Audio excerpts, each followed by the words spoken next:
നമസ്കാരം, സ്ട്രൈക്ക് ടോക്കറിലേക്ക് സ്വാഗതം. ഒറ്റയ്ക്ക് മുന്നോട്ടു പോകാനുള്ള തീരുമാനവുമായി ആം ആദ്മി പാർട്ടി ഇന്ത്യ സഖ്യം ഉപേക്ഷിച്ചു.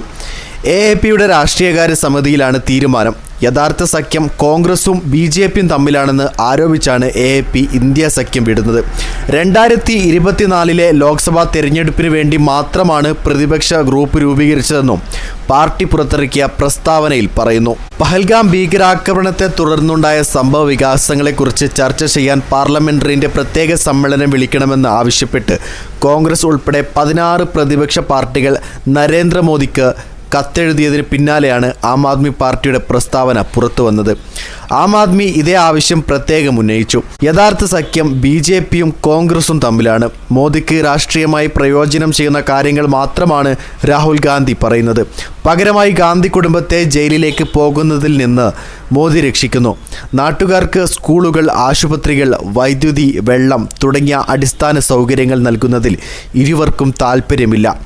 AAP നേതാവ് അനുരാഗ് ദണ്ഡ എക്സിൽ കുറിച്ചത് ഇങ്ങനെയാണ്: പ്രതിപക്ഷ പാർട്ടികൾ 240 സീറ്റുകൾ ഉറപ്പാക്കുന്നതിൽ ആം ആദ്മി പാർട്ടി തങ്ങളുടെ പങ്ക് വഹിച്ചിട്ടുണ്ടെന്നും ദണ്ഡ പറഞ്ഞു.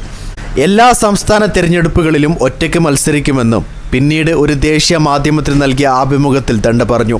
ഈ വർഷം അവസാനം നടക്കുന്ന ബീഹാർ നിയമസഭാ തെരഞ്ഞെടുപ്പിൽ എല്ലാ സീറ്റുകളിലും തങ്ങൾ മത്സരിക്കും. രാജ്യത്തിന് ഏറ്റവും നല്ലത് എന്താണോ അതിനെ അടിസ്ഥാനമാക്കി പാർട്ടി MPമാർ പ്രതിപക്ഷത്തിൻ്റെ നിലപാടിനെ പിന്തുണയ്ക്കുമെന്നും അനുരാഗ് ദണ്ഡ പറഞ്ഞു. ലോക്സഭാ തെരഞ്ഞെടുപ്പിൽ ഡൽഹിയിലും ഗുജറാത്തിലും ഹരിയാനയിലും സഖ്യകക്ഷികളായി മത്സരിച്ച ആം ആദ്മി പാർട്ടിയും കോൺഗ്രസും പഞ്ചാബിൽ പരസ്പരം മത്സരിച്ചിരുന്നു. കഴിഞ്ഞ വർഷം ഹരിയാന നിയമസഭാ തെരഞ്ഞെടുപ്പിൽ സീറ്റ് വിഭജനത്തിൽ സമവായത്തിലെത്താൻ ഇരു പാർട്ടികളും പരാജയപ്പെട്ടതിനെ തുടർന്ന് പരസ്പരം മത്സരിച്ചിരുന്നു.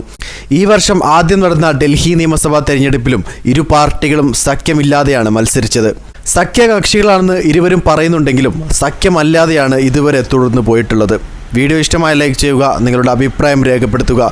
കൂടുതൽ വീഡിയോസുകൾക്കായി ഈ ചാനലിലൂടെ തന്നെ സബ്സ്ക്രൈബ് ചെയ്യുക. This is strike talker signing off.